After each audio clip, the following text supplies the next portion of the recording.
నమస్తే, welcome to Ayushman భవ.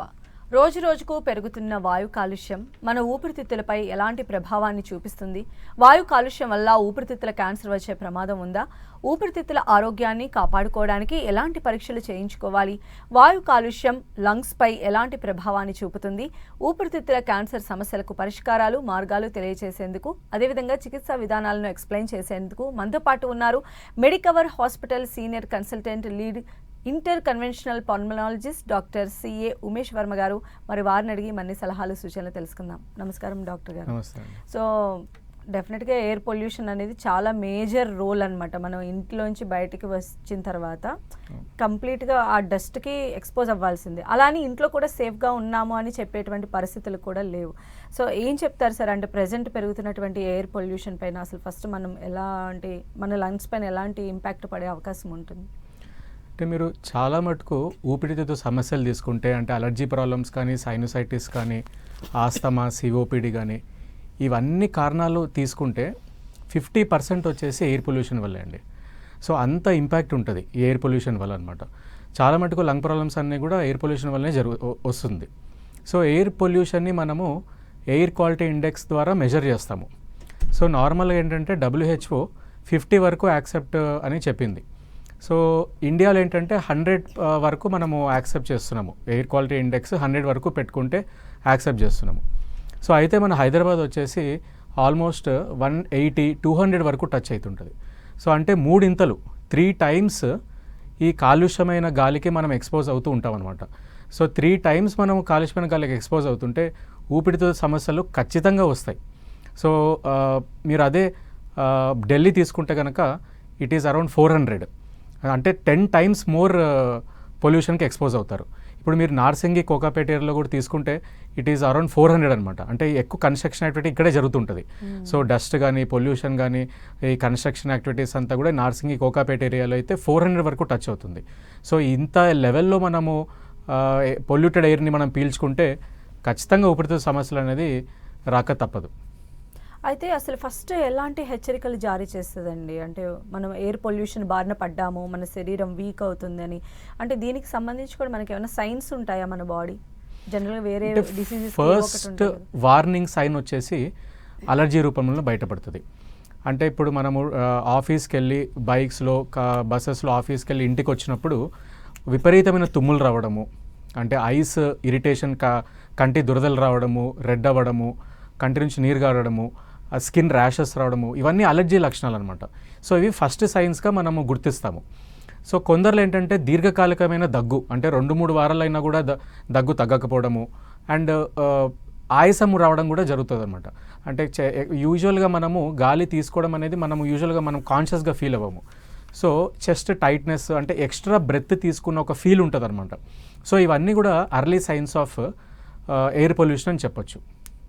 అయితే ఈ ఆస్తమా కావచ్చు లేదా సిఓపిడి, ఇవన్నీ కూడా అంటే ఈ కాలుష్యం వల్లనే ఇలాంటివన్నీ వస్తూ ఉంటాయని అనుకోవచ్చు. ఆస్తమా అనేది యూజువల్గా అంటే మనకు ఇది కొంత హెరిటరీ వస్తుంది, అంటే వంశపారంపర్యంగా వస్తుంటుంది. బట్ సిఓపిడి మాత్రం ఎయిర్ పొల్యూషన్ ద్వారానే వస్తుంది. సో నార్మల్గా ఈ సిఓపిడి అండ్ ఆస్తమా అనేది ఇవి స్టేబుల్గా ఉండే డిసీజెస్, అంటే ఇన్హేలర్స్ వాడుతూ ఉంటే స్టేబుల్గా ఉంటుంది.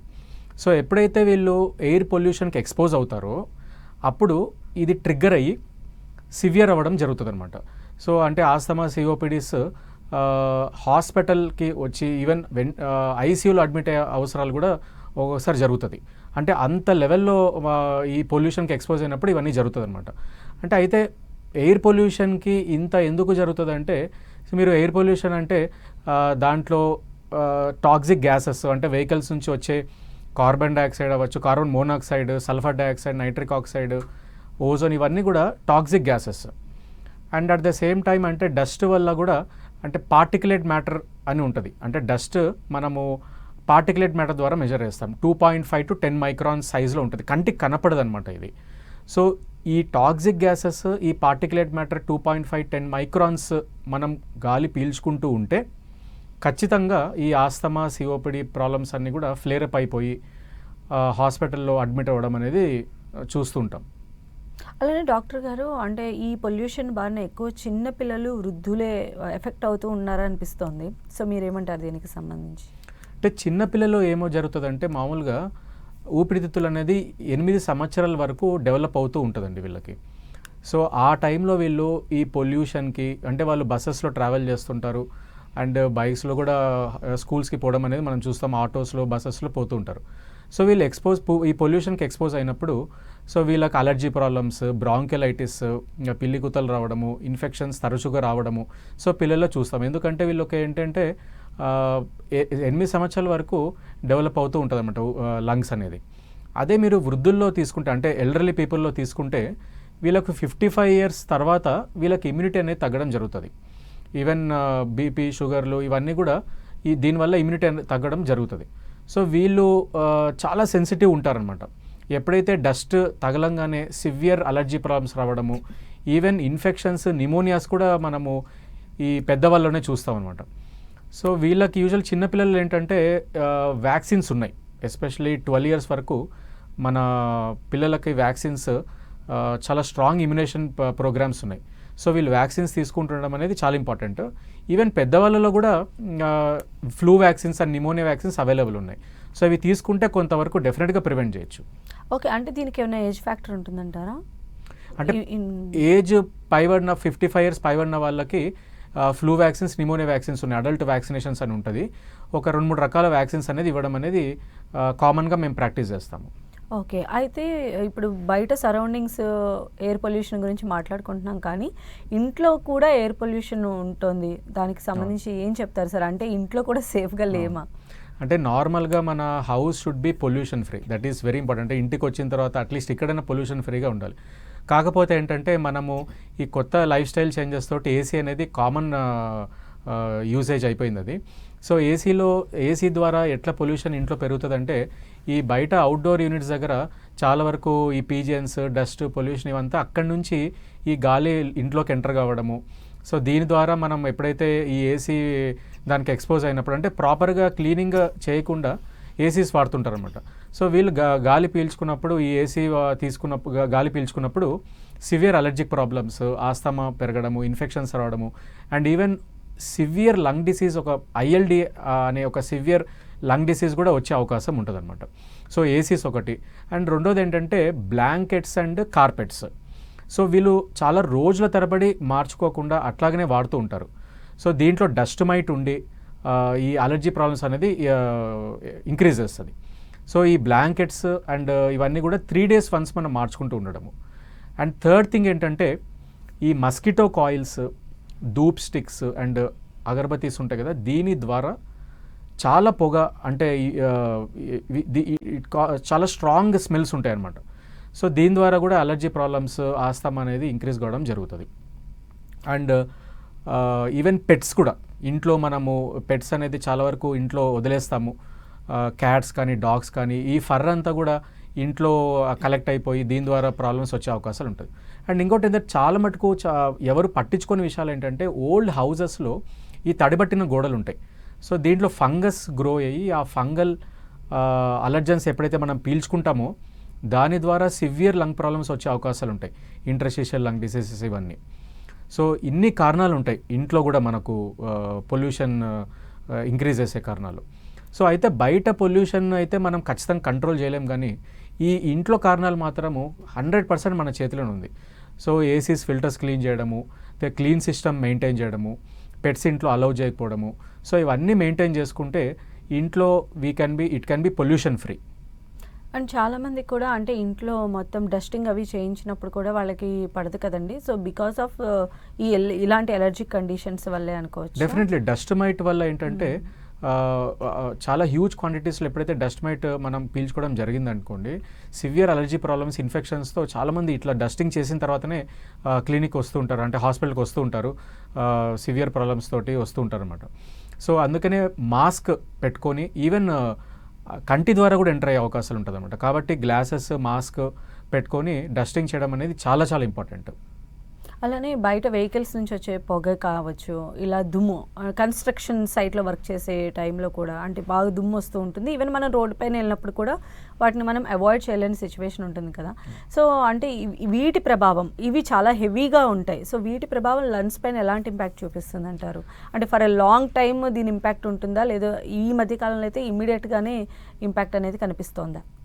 అంటే నార్మల్గా మనం ఇందాక అనుకున్నట్టు ఈ ఎంత ఎయిర్ పొల్యూషన్ కారణాలు ఏంటంటే ఒకటి vehicles, second thing is construction dust, and third is industries, especially ఈ సిటీస్లో. సో మనం ఎయిర్ క్వాలిటీ ఇండెక్స్ ఇందాక మాట్లాడుకున్నట్టు air quality index more than 100 ఉంటే కనుక ఖచ్చితంగా ఇట్ ఈస్ వెరీ హజార్డస్ అనమాట.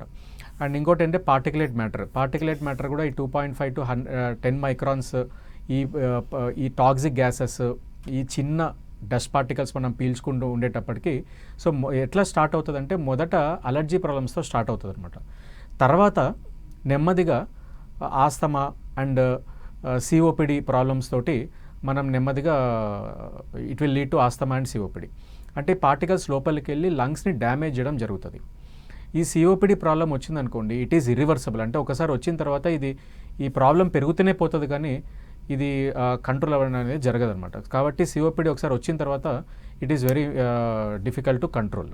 ఓకే సార్, దీన్ని కొంచెం ఎలాబరేట్ చేసి చెప్పగలుగుతారా? అంటే దీని సిమ్టమ్స్, సిఓపిడి అంటే ఏంటి, దాని సిమ్టమ్? యూజువల్గా సిఓపిడి ప్రాబ్లం అంటే మనం స్మోకింగ్ ద్వారా మనం చూస్తుంటాం అనమాట. Even air pollution also can cause COPD.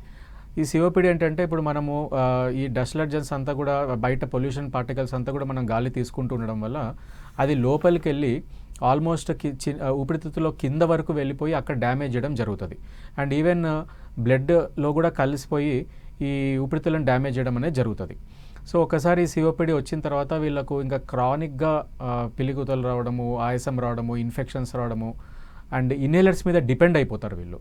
So ఈ ప్రాబ్లం రాకుండా ఉండాలి అంటే ఖచ్చితంగా మనం బయట ఎప్పుడైతే పొల్యూషన్లో డైలీ మనకు బైక్స్లో ట్రావెల్ చేసేవాళ్ళు, బస్సెస్లో ట్రావెల్ చేసేవాళ్ళు N95 మాస్క్ యూజ్ చేయడం అనేది very very important. So N95 mask దాని పేరులోనే ఉంది. సో 95% ప్రొటెక్షన్ ఇస్తుంది ఇది. So it will filter all gases కానీ బయట డస్ట్ పార్టికల్స్ అన్నీ కూడా చాలా క్లియర్గా ఫిల్టర్ చేస్తుంది. అదే నార్మల్గా మనం ఒక బయట బ్లూ కలర్ మాస్క్ ఉంటుంది, అంటే సింపుల్ మాస్క్ మెడికల్ షాప్స్లో ఉంటుంది, తర్వాత క్లాత్ మాస్క్ ఉంటుంది. It is absolute useless. దీనివల్ల ఏమవుతుందంటే ఇంకా డస్ట్ పార్టికల్స్ అంతా దాని మీద కలెక్ట్ అయ్యి ఇంకా మనం ఎక్కువ పీల్చుకుంటాం అనమాట. సో దానికేం ఫిల్టర్ మెకానిజం ఏమి ఉండదు. సో N95 మాస్క్ యూజ్ చేయడం అనేది వెరీ వెరీ ఇంపార్టెంట్. అయితే N95 మాస్క్ కూడా రెగ్యులర్గా పెట్టుకోవచ్చు, అంటే ఎన్ని రోజులకు ఒకసారి మార్చుకోవాల్సి ఉంటుంది? సో N95 మాస్క్ అనేది మనం యూజువల్గా 2 days వన్స్ అనేది చేంజ్ చేయాల్సిన అవసరం ఉంది. అంటే ఇప్పుడు ఇంతకుముందు కోవిడ్ కంటే ముందు ఏంటంటే N95 మాస్క్ వాస్ అరౌండ్ 300-500 అట్లా ఉండేదన్నమాట. సో ఇప్పుడు ఏంటంటే ఈవెన్ 80 రూపీస్ 100 రూపీస్లో కూడా N95 mask are available. So N95 mask వేసుకోవడము, ప్రాపర్ హెడ్ గేర్ అంటే కంప్లీట్గా కవర్ చేసుకోవడము, ఈవెన్ క్లోత్స్ కూడా అంటే బాడీ అంతా కూడా కవర్ చేసుకోవడం వెరీ ఇంపార్టెంట్. ఎందుకంటే ఈ డస్ట్ పొల్యూషన్ అంతా కూడా ఐస్ ద్వారా ఎంటర్ అవుతుంది, నోస్ ద్వారా ఎంటర్ అవుతుంది, ఈవెన్ స్కిన్ ద్వారా కూడా మనకు ఎంటర్ అయ్యే అవకాశాలు ఉంటుంది. కాబట్టి ఫుల్ కవర్డ్గా పోవడం ఇంపార్టెంట్. ఓకే, అయితే ఈ పొల్యూషన్తో లంగ్స్కి సంబంధించిన క్యాన్సర్స్ వచ్చే ఛాన్సెస్ ఎంతవరకు ఉంటాయండి? అంటే వెరీ ఇంపార్టెంట్ క్వశ్చన్ అండి యాక్చువల్గా. సో ఇప్పుడు మీరు క్యాన్సర్ స్టాటిస్టిక్స్ తీసుకుంటే 80-90% క్యాన్సర్ కారణం వచ్చేసి స్మోకింగ్. అదే ఎయిర్ పొల్యూషన్ వల్ల అయితే ఆల్మోస్ట్ 15-20% అనమాట. అంటే స్మోకింగ్లో ఎట్లయితే మనము చాలా కెమికల్స్ తీసుకుంటాము, ఈవెన్ పొల్యూషన్ కూడా అంతే. ఇక్కడ చాలా టాక్సిక్ గ్యాసెస్ మనం తీసుకోవడము, తర్వాత సన్న డస్ట్ పీల్చుకోవడం అనేది జరుగుతుంది. సో దీనివల్ల కూడా ఎయిర్ పొల్యూషన్లో కూడా క్యాన్సర్ వచ్చే అవకాశాలు ఉంటుంది. అయితే కాకపోతే ఏంటంటే ఇది ఒక్కసారిగా రాదు. అంటే ఫస్ట్ చాలా కాలం నుంచి ఎక్స్పోజ్ అవుతాయి, అంటే ఒక 10 years అవ్వచ్చు, 15 years అవ్వచ్చు. సో చాలా కాలం వరకు నుంచి ఎక్స్పోజ్ అవుతుంటే అప్పుడు వచ్చే అవకాశాలు ఉంటుంది. సో ఫస్ట్ అలర్జీ ప్రాబ్లమ్స్తో, తర్వాత సిఓపిడి, ఆ తర్వాత లేటర్ స్టేజెస్లో క్యాన్సర్స్ వచ్చే అవకాశాలు ఉండొచ్చు. ఓకే, అంటే ఎన్ని రకాలు ఉంటాయి సార్ ఊపిరితిత్తులకు సంబంధించిన క్యాన్సర్స్? అంటే there are so many types of cancers అండి. స్క్వామస్ సెల్ అంటారు, అడెనోకార్సినోమా అంటారు. సో ఇవన్నీ కూడా క్యాన్సర్స్ ఏంటంటే అన్ఫార్చునేట్లీ అర్లీ స్టేజ్లో పికప్ చేయడం ఈజ్ వెరీ డిఫికల్ట్. అంటే వాళ్ళకి లక్షణాలే ఉండవు అనమాట. సో అన్నీ కూడా లేటర్ స్టేజెస్లో డెవలప్ అవ్వడం అనేది చూస్తాం అనమాట. ఆ లేట్ స్టేజ్లోనే ఇవన్నీ లక్షణాలు రావడం, అప్పుడే హాస్పిటల్కి రావడం జరుగుతుంది. Pollution based cancers pollution base cancers కూడా ఆల్మోస్ట్ ఇవే క్యాన్సర్స్, అంటే స్మోకింగ్ వల్ల ఎట్లయితే క్యాన్సర్స్ వస్తాయో ఈ పొల్యూషన్ బేస్ వల్ల కూడా ఇవే క్యాన్సర్స్ వచ్చే అవకాశాలు ఉంటాయి.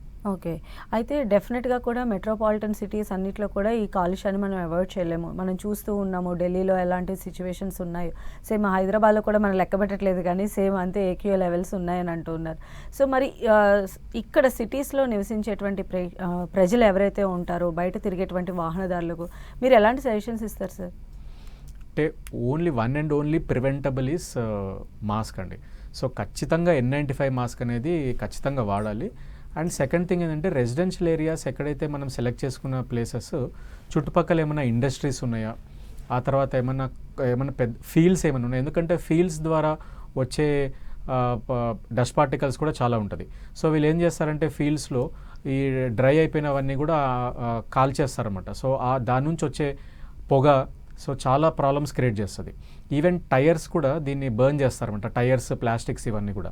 సో ఈ డంప్ యార్డ్స్కి దూరంగా, తర్వాత ఇండస్ట్రీస్కి దూరంగా సో ఇట్లాంటి ప్లేసెస్ సెలెక్ట్ చేసుకోవడం very very important. N95 mask వాడితే 95% definite it will prevent. Okay, and దాంతోపాటు ఇప్పుడు అంటే లైఫ్ స్టైల్ మోడిఫికేషన్స్ కూడా ఇంపాక్ట్ చూపిస్తున్నాయి ప్రతి దానికి. అంటే 30s to 40s మధ్యలోనే రకరకాల ప్రాబ్లమ్స్ ఫేస్ చేస్తూ ఉన్నారు కాబట్టి ఈ లంగ్స్ని కొంచెం కాపాడుకోవడానికి లైఫ్ స్టైల్లో ఎలాంటివి యాడ్ చేయాలి? లైక్ అంటే యోగాలో బ్రీతింగ్ ఎక్సర్సైజెస్ కానీ ఇలాంటివి ఏమన్నా సజెస్ట్ చేస్తారా? So deep breathing exercise are very important అండి. అంటే డీప్ బ్రీతింగ్ ఎక్సర్సైజ్ ఏంటంటే దీనికి మనం గాలి చాలా బలంగా లోపల తీసుకోవడంతో ఏంటంటే హ్యూజ్ క్వాంటిటీస్లో ఆక్సిజన్ తీసుకుంటాం లోపలికి. సో ఎప్పుడైతే ఆక్సిజన్ తీసుకుంటే ఇమ్యూనిటీ అనేది చాలా పర్ఫెక్ట్గా వర్క్ చేయడం జరుగుతుంది. సో ఎప్పుడైతే మనం డస్ట్ పార్టికల్స్ లోపల తీసుకుంటే మన ఇమ్యూనిటీ ఫిల్టర్ చేసి లోపల పోనీకుండా కాపాడుతుంది. సో ఇట్లాంటి యోగా అంటే డీప్ బ్రీతింగ్ ఎక్సర్సైజెస్ ఇవన్నీ చేస్తే డెఫినెట్గా ఇమ్యూనిటీ అనేది మనకు ప్రాపర్గా డెవలప్ అవ్వడము అండ్ ఈవెన్ ఈ పార్టికల్స్ ఇట్లాంటివన్నీ కూడా ఫిల్టర్ చేయడం అనేది జరుగుతుంది. సో అయితే ఇవి అందరికీ సజెస్ట్ చేయము, ఎస్పెషలీ COPD పేషెంట్స్ వాళ్ళలో ఏంటంటే ఈ పేషెంట్స్లో వాళ్ళు ఏంటంటే డీప్ బ్రీతింగ్ ఎక్సర్సైజ్ అనేది మనం సజెస్ట్ చేయము. వీళ్ళకు స్పెషల్ టెక్నిక్స్ ఉంటాయి, పర్ స్లిప్ బ్రీతింగ్ ఎక్సర్సైజ్ అని, తర్వాత డయాఫ్రమాటిక్ బ్రీతింగ్ ఎక్సర్సైజ్ అని, ఇవి సజెస్ట్ చేస్తాం మామూలుగా.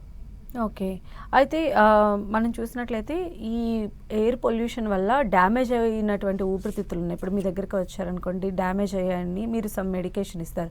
అంటే వాటిని కంప్లీట్గా జీరో చేయొచ్చా? అంటే ఆ కండిషన్ నుంచి, ఊపిరితిత్తులు డ్యామేజ్ అయిన కండిషన్ నుంచి దాన్ని జీరో చేయొచ్చా, మనం ప్రివెంట్ చేయొచ్చా? అంటే ఇప్పుడు అలర్జీ ప్రాబ్లమ్స్ కానీ, సైనోసైటిస్ ప్రాబ్లమ్స్ కానీ, ఆస్తమా ప్రాబ్లమ్స్ ఇవన్నీ కూడా రివర్స్ అయిపోతాయి.